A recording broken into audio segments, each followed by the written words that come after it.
The word Seneca comes from the Native American word Asiniki, although I've also read that's what they call themselves, and somehow Asiniki becomes Seneca. I'm an auntie, and I was privileged when I and my nibblings were much younger to do Camp Akua here at my home. They came up from New York City and would hang with me, and I try and devise things to do. This is about a trip to Seneca. The first time your visiting nephew rode Captain Bill's narrative boat, he was afraid. Though the dark, polished wood interior, solid brown, comforting with flowered seat cushions, was bright as a Sunday parlor. Sunshine on boat's wake made waves teeth and knives. You know how to swim. Yellow, orange, candy-colored lifesavers overhead. Nothing bad will happen to you, but it already had. Skinny adolescent narrator pauses. Captain details where those before walked. Asiniki, stony place of people whose path is that faint, narrow rock ledge descending, disappearing into gray, shattering shore wall. Salt mines across this deepest finger lake. Another mysterious steaming of stuff from below. All this strangeness and feeling yourself a small, small thing on a big indifference. Seneca. You know, they say they hear booms on the Lake of Seneca, and the Native Americans attributed that to ancestors, also reportedly sometimes to bad spirits.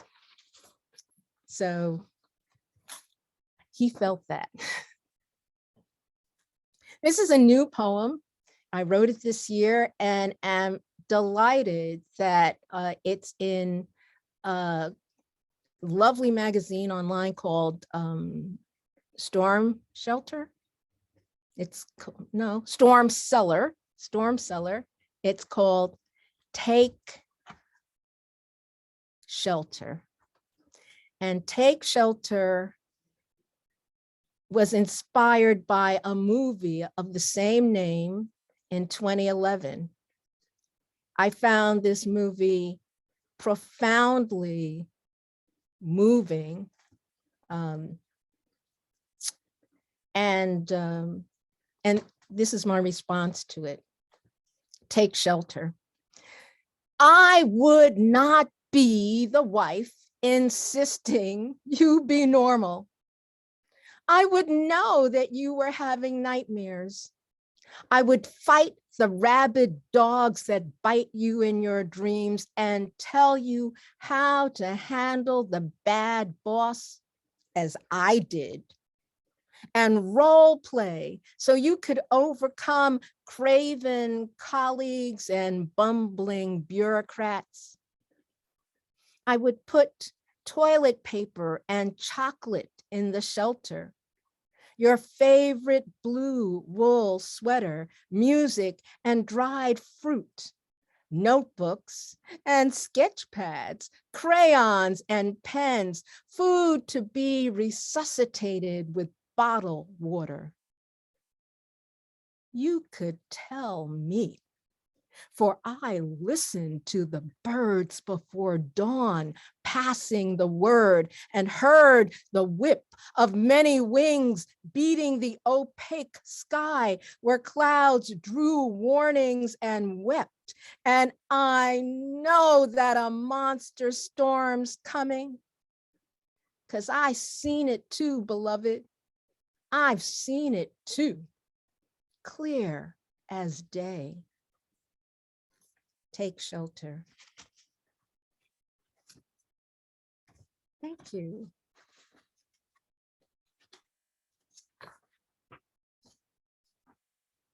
Okay, so this is also local, sorta. I spent my life as a corporate drone. No need to name where.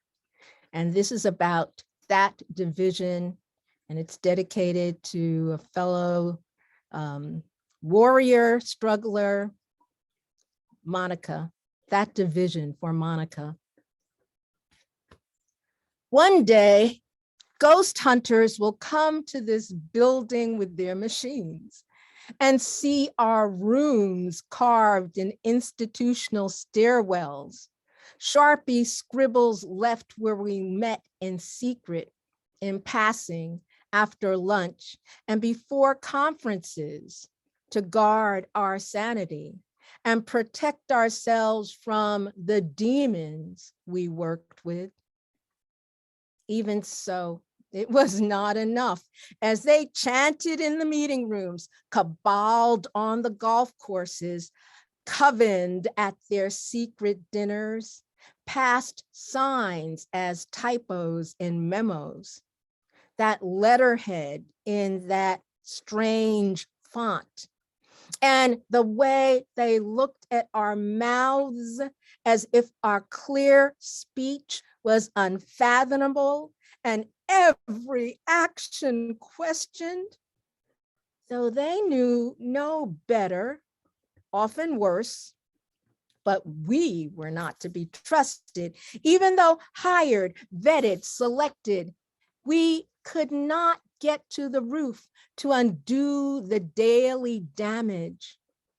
We never broke that ceiling. A roiling sea of molten glass, 2,300 degrees. We choked on their gases, smelled sulfur leaking from deodorant shielded armpits, saw how the masks slipped even in the fluorescence, that buzz of the bulbs, sometimes sparking, were a warning of the unnatural state of things. Crows screamed in the narrow alley from the tiered parking lot. We tried to put words in our desks, which disappeared if left overnight. The best we could was mirrors in our pockets, find respite in getting away after 12-hour days, lug the load home, eventually fleeing, flesh shred, soul tattered. The hunters may find those flayed bits of us, see the lash marks and blood spatters on the walls, or scorch marks and horn shavings. We know we were occupied. We tried to earn a living. That division. Thank you. Now, there was something I was going to say, because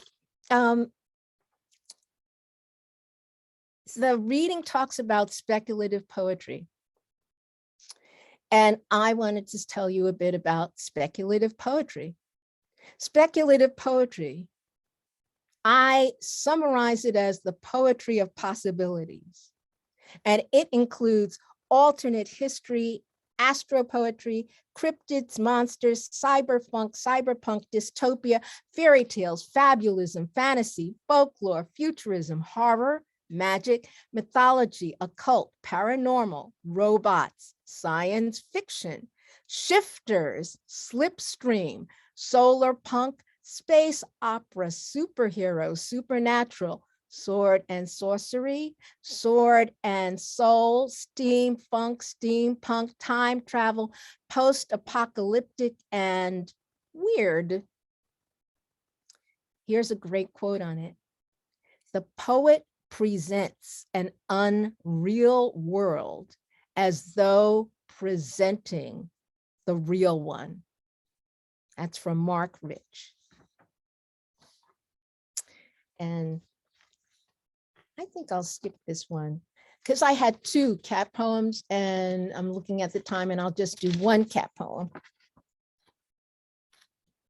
Okay, come on, unstick, unstick.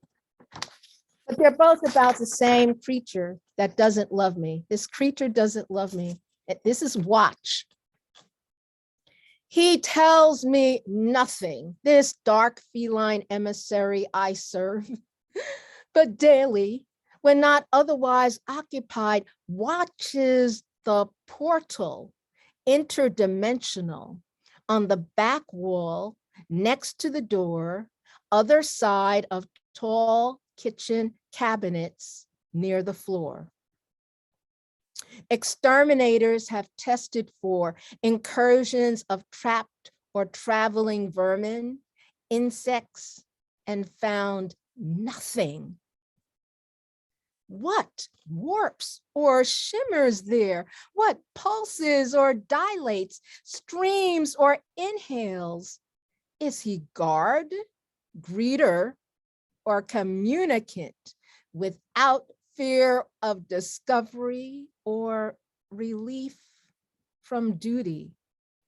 For we see little, perceive less and less, and no one believes. That was in Starline. Thank you. My mother, she ate me. Our mother was always eating us. She ate me. She ate all her babies, she said proudly. Through her we came, and to her we might return in bits. She made us and would tell me, I brought you into this world and I can take you out of it. One of her many threats, like wipe that smile off your face, watch your mouth, fix your face, which was hard to do having been bitten, but great therianthropic training for my shape-shifting future. I had a father too. He could fix many things and my face. He was brave and would do this while she was looking, but not so she could see. Would tell me in my head, it's okay, baby, I got you. Holding a buffer pattern of my original whole so I could be reconstituted and transmitted forward. My mother, she ate me. Thank you. 5 times more. Helped from treacherous land back to shining sea, lifted by her human shoulders, scale dappled waist, thin engulfed ankle. Grateful mermaid grants each man a wish.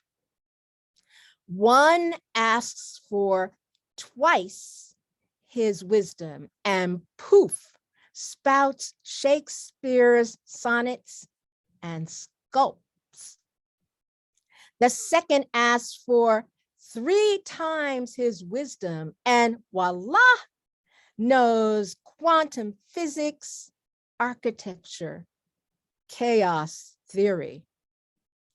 The third man asks for more, 5 times his base allotment.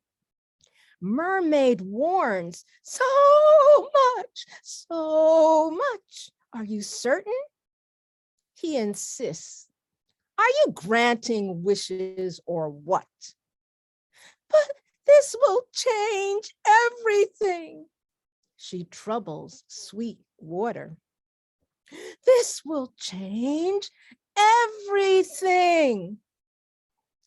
5 times more wisdom he demands, and boom, he is made a woman. 5 times more. Thank you. Miss DeSetti. When Inuits pray to whale, their prayer boat captain lifts his arms, sings aloud that all be kept from harm, that this vessel of life will surrender, relinquish its one self for their many, and that all whale is and carries transforms to fuel their community. Below the blue sublittoral zone, after brine stung their eyes, burnt their skin, filled their noses and mouths, try as they might to float, spread starved limbs on indifferent waves, dreamt of reaching far home shores of palm wine, mask dance, foo-foo. Some embraced the inevitable, others fought with the same outcome. These incarcerated, these enslaved, these forsaken, keel-hauled, shackled, and bound to an alien ledger for insurance, jettisoned into the sea. The whale met the many and recognized their purity of anguish, their longing to rise up and know land again, to see sky and light above the waves that buried them, to breathe free. They reached out to her, exchanged knowledge of a shared cruelty by the same slayers who used without gratitude, killed without hunger, who stole and discarded life for profit. Whale was 100 when she swam by these waiting souls who attached to her like the barnacles she wore, swirling around her until each found the right spot, cemented their remnants of being to her vastness, armored her, informed her. Some entered whale song. Some became sirens after a century of ocean crossing. Others protected her, warning her away from murderous ships, harpoons, and ports that rendered her kin lamp oil and beauty cream for abandoned wives. The wreath of death preserved her life. Miss DeSetti.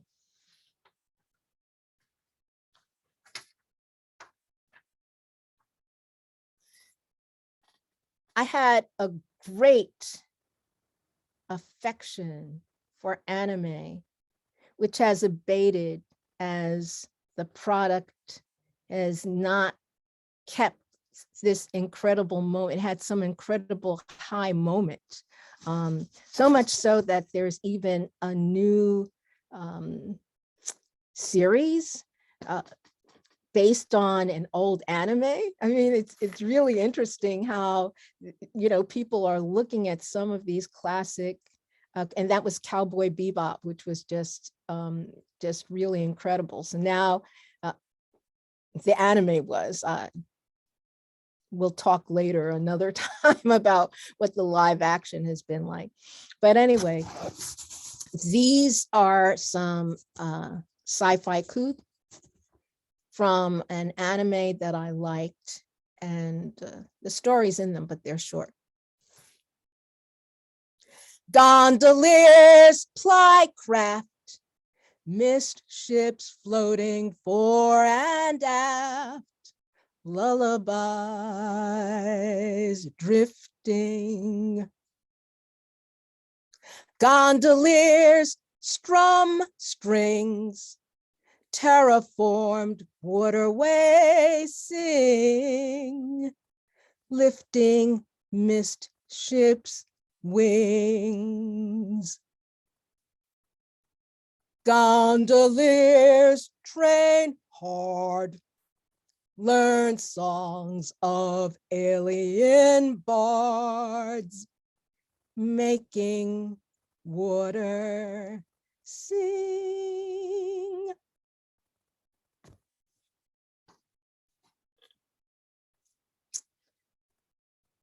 Another scifaiku. I did not plant that thing climbing out the pot, red roots in thin air. I did not plant that thing climbing out the pot, red roots in thin air.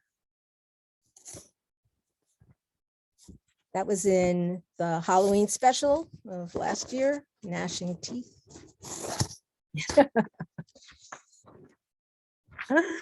Oh, what's the time? Oh, okay. Let's skip that. Well, okay.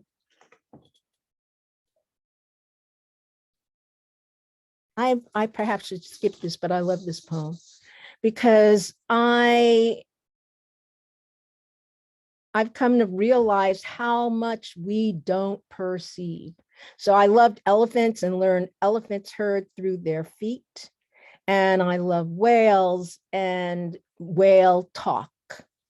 Sperm whale emanations paralyzed the diver's hand for 4 hours.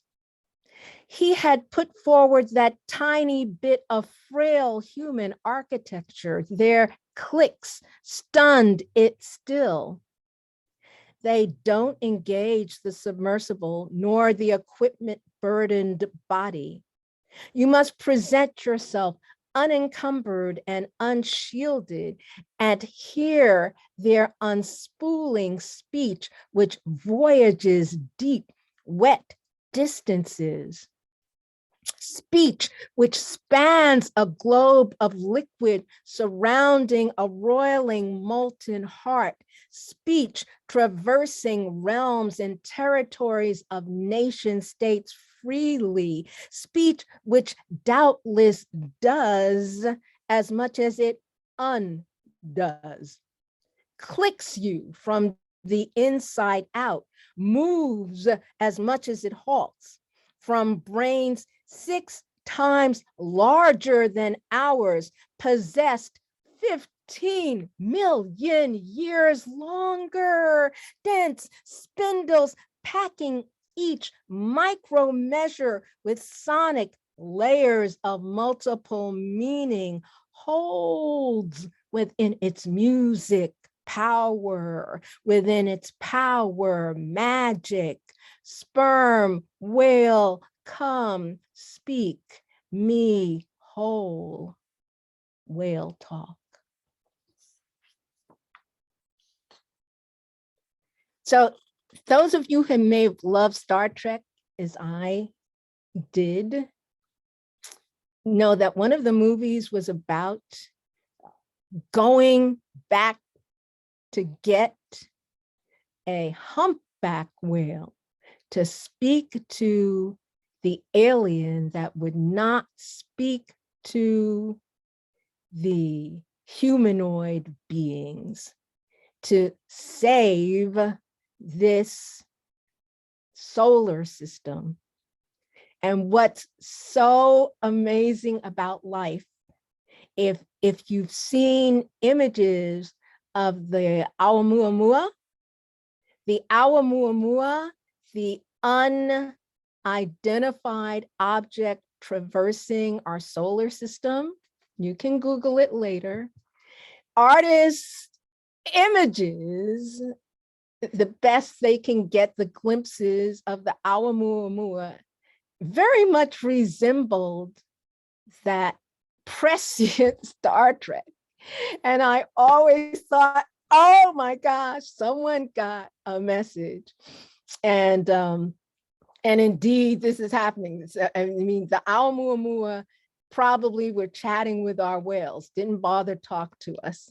And I don't know where it is now, because, it started at one end of our solar system, and now I think it's closer, closer to the sun. But check out and how do you, hope I'm pronouncing it correctly. Aumuamua is Oumua. It's a Hawaiian word meaning the traveler. Okay, so it's time for me to wrap up. I will skip that one. I will. Yeah. So, as Yemaya is an Orisha from Africa who made her way here. She's depicted as a mermaid-like being, sometimes the multiple tails, goddess of the waters for shorthand, but more than that and deeper than that, as Yemaya. When I was paralyzed, my two legs felt as one, sparking something that began below my waist, disconnected from my will. They floated on their own in a sea of perception, embraced everywhere, sensate and sinuous. I swam up from brokenness into dream, darting in 3 dimensions, as unafraid of up as down, as skillful with left as right. My great lungs fill with air, my long arms strengthen with each sure stroke as I plunge toward my sister, pink and black, leatherback, who does not blink as we match motions and dance. And all around me, light from water crossing foremothers who did not fly, but swam and sang across hidden valleys and buried mountains as humpbacks do, all around the globe at once, in a chorus of continuance, history sharing like right whales who survived their Holocaust, carry memories for hundreds of years, outlive generations of miscreants and murderers, unforgotten wounds, now mere tattoos and testament to what endures. And they told me, though land forsakes, consigns me to the chair, wheels me in the corner. Beyond the edge, water buoys and welcomes, and her wide board crinolined flippers gleam in dusk, sparkle at dawn, flare at midday, beckon remembrance as she sirens return as Yemaya. Thank you for listening. And it's 7:42, so I will stop reading. Thank you. Thank you, thank you. Would you mind a few questions? Oh, I'd be delighted to entertain any questions. Did anybody with us have any questions? Linda? Hi, baby. I was going to type it, but one of my hands is not behaving, so I- one-handed. Me too, me too. I know the feeling. I guess I was really, when I thought about coming to this, and you know how much I love your storytelling and by the campfire of the stars. You're so wonderful. Listening to you perform your work is, I really, I don't know if there's a place that you can talk about where words became three-dimensional things for you. You know what I'm saying, right? Where you create poetry with paper made by yourself. You Where create poetry with wire. Like, when did that kind of come into the situation? this is brand spanking new, but I sought it. I sought it because okay, so I'll step back for a moment. Everything was siloed for me, right? And what I'm trying to do is integrate myself, since I'm a fragmented being. Like, how do we evolve? And to my mind, you know, and I'm looking, you know, and I talked about my exemplars, and they're non-human. You know, the best exemplars are non-human. And I know this is sounding crazy, but even when I looked at like that bee show, and they talked about how the bee comes to shakes its head and makes a three-dimensional picture of the world. It's like, I like this and this and this and this, but do these things talk to each other? They weren't talking to each other. So Linda, it's like an ongoing, it's brand new. It's brand new. It's this year. I'm trying to figure out, how do I put poetry in paper? How do I put paper in poetry? I came to paper saying, I'm a poet. I use a lot of paper. But then I went off just making, you know, paper. That was in the 90s. And I'm not so much into sheets. Now, I don't know if this will show. Let's see, will this show? This is like, all right. This is one of my, you're seeing it. This is one of my paper sculptures. I mean, one of the recent ones. And so there's wire in this paper to help make that shape. And this is made out of kapok, which is that's just sitting there on my table. It's made out of kapok, which is a seed here. Well, not to get into the paper, but to say, thank you for asking. It's an ongoing journey to try and integrate the various bits and things that I like.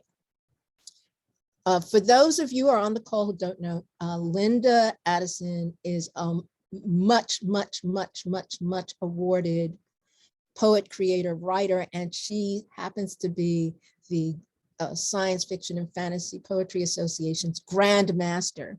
So I'm very, very honored to have her here. Interacting with us. It's just, thank you for coming. You're my inspiration, darling. You know. No, she's my inspiration. She's a path breaker. I mean, look, I'm glad it's mutual, if it is at all.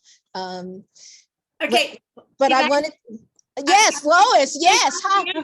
Okay, I am holding a beautiful copper wire Oh, Lois! bookmark that you gave me at least 12 years ago, because I have not seen you in quite a long time, reel to reel. I mean, so in real life, you still have the bookmark. Oh, absolutely. Here it is. Oh, yeah. And so bless you, love you. I'm going to be this, I'm going to like bust it open here, because it's not been just a year or two, my darling. You have been, you were bending wire at least 12 years ago, and I have evidence. This little right here, can everybody see it? It's a beautiful figure. It's a bookmark.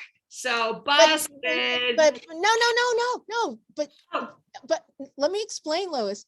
But I've been making words of wire and putting them in paper and making poem. Yes, words. yes, I saw that. right, I saw that, but it's all just one long It's, oh, well, screen. thank you, thank you. And in case people can't see, I have on my face earrings. Can you see that? Yep. Yeah. So, But yeah, see it I more mean, like- I know, I'm trying, but I'm trying to put it together. But thank you. That was a nice busting, but yeah, but I'm just saying it. Okay, but that's the point. 12 years ago, I'm making the wire faces, but now Exactly. finally, it took 12 years to say, oh my gosh, put Exactly. that in paper, because you're making paper, and put the words, make wire words and put that in paper. Yeah, and it's amazing arc, and that's why you are so magnificent, because Oh, you thank follow you. the arc. Well, okay, so folks, the other thing I must say about the incredible and incomparable choreographer, Lois Welk, is she collaborated with me, and it brings tears to my eyes because I love dance. Oh, thank you, Linda, for sharing. I love dance, and we worked and created a piece together that was dance and poetry, which was just a fabulous experience called Unpacking. It was presented, if you live here in Corning or in the Corning area, it was presented at 171. Right. And it included people from other parts of the world. Right.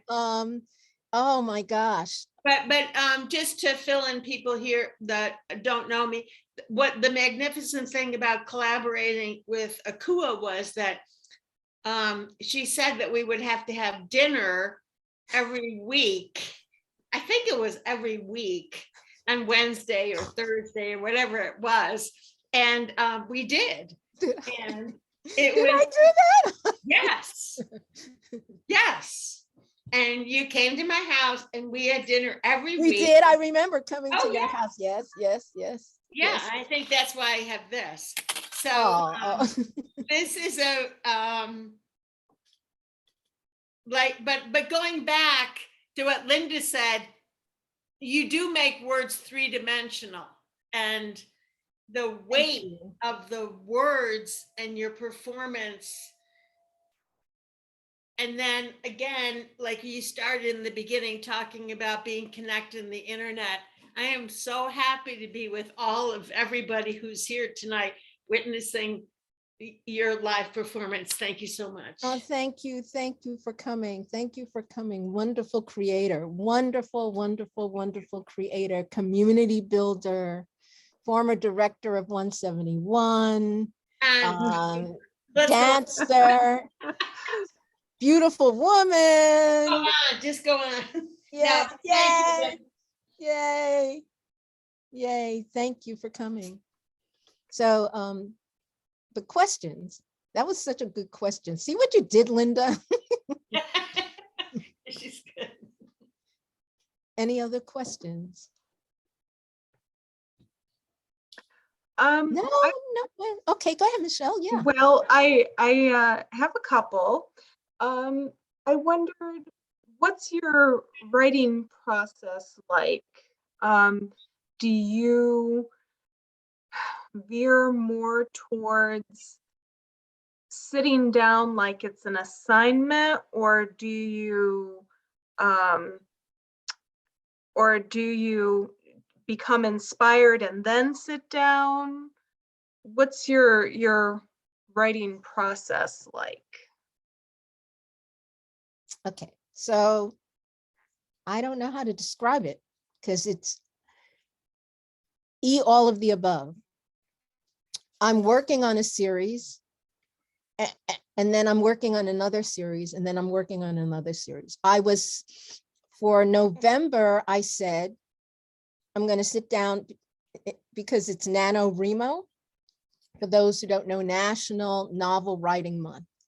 And I'm not a prose person, although I also have short stories, and I'm very proud and delighted to say one of my science fiction short stories is going to be in a major anthology next year called Africa Risen. This was, I'm going to step back and connect to something else and get back to what you're saying. Aging has not been kind to me, and I'm disabled, and I have a lot of physical challenges. But I found this incredible thing called speech texture. And speech texture meant even if my hands hurt or my eyes are crossed, if I can click speech texture, I can get the thought down. So Michelle, it's changed my process. So I mean, there would have been an answer that was different even 6 months ago. It means that I no longer lose thoughts, and the difficulties I had with physically writing, and I was very connected to physically writing. I mean, like right behind me, I'm in a wheelchair, so right behind me is this, right, which is my notebook. And I use Pilot Precise pen because it's the most fluid on a page for me. So the paper has to feel a certain way, and it's got to be a Pilot Precise, because it flows the easiest. That was before I even had like any, my hand hurt kind of challenges. I mean, the other thing is music is really, really also a part of my process. I have, you can't see it, there are 3 saxophones behind me. I have a tenor, alto, and now a soprano, because it was hard for me to play the tenor in the wheelchair. Lois and I share a friend who was my teacher for a time, who helped me learn how to make it easier for me, again, before I was physically challenged. So all of that was wonderful. But my writing process, it's physical as well as psychic, or where the vessel also needs to kind of serve what the soul wants to do. So it's changed. I speak more now of what I want to get down, and like kaboom, in terms of prose, it made prose so much easier. So, okay.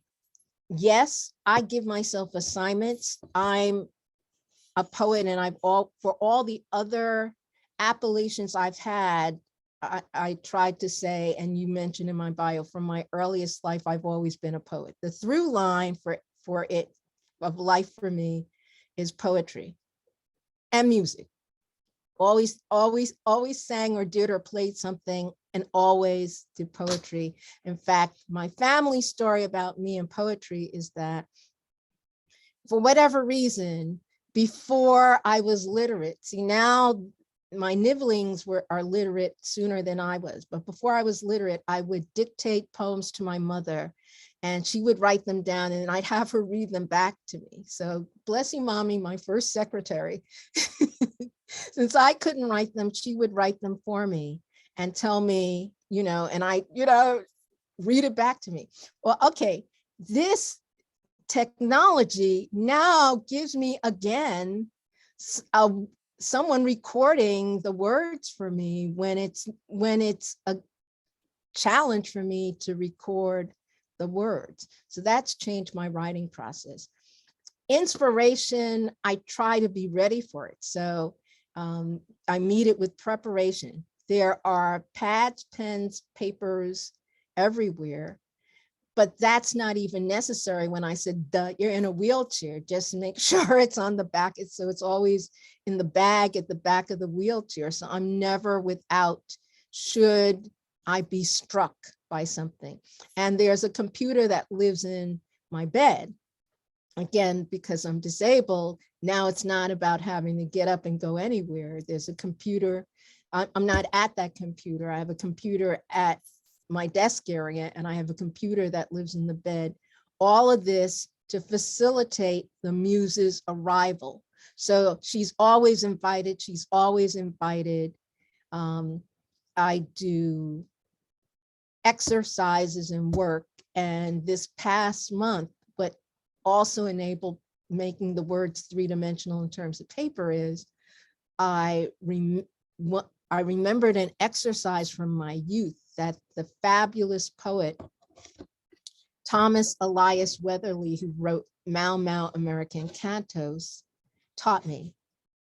And I gave it a name. It's called micro-acrostics, and some of them will be coming out in, okay, it's a while away, 2023. Scifaiku, which is the Scifaiku Journal of Note, is including my essay on micro-acrostics. But micro-acrostics suddenly exploded for me and made me attend to the dimensionality of the word, the deconstruction of the word, and how rhyme even has these syllable by syllable interactions or syllable by syllable feelings, you know, and finding the, so anyway, long story short, it's like, again, apprenticing to the magic of language and studying it, deconstructing it, reconstructing it, you know, planting, growing, and also detonating it. All of that's part of my process. Fascinating. Thank you so much for sharing with us. Thank you for having me. It's been a delight. Thank you all for sharing this hour with me. Thank you to the Southeast Steuben County Library, to poets and writers. Poets and writers, bless you folks, because not only for this reading, but for the readings that I produce that Poets and Writers has supported. And the Southeast Steuben County Library, which has my work on display. If you're in the area, please look at it before it goes. There are many wonderful things there. I am grateful you exist.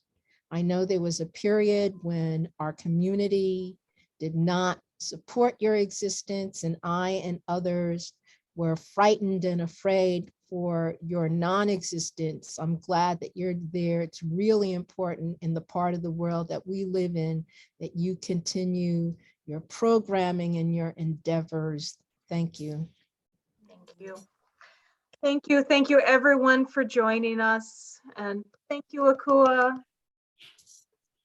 Everyone have a wonderful creative night. Thank you for coming. Take care.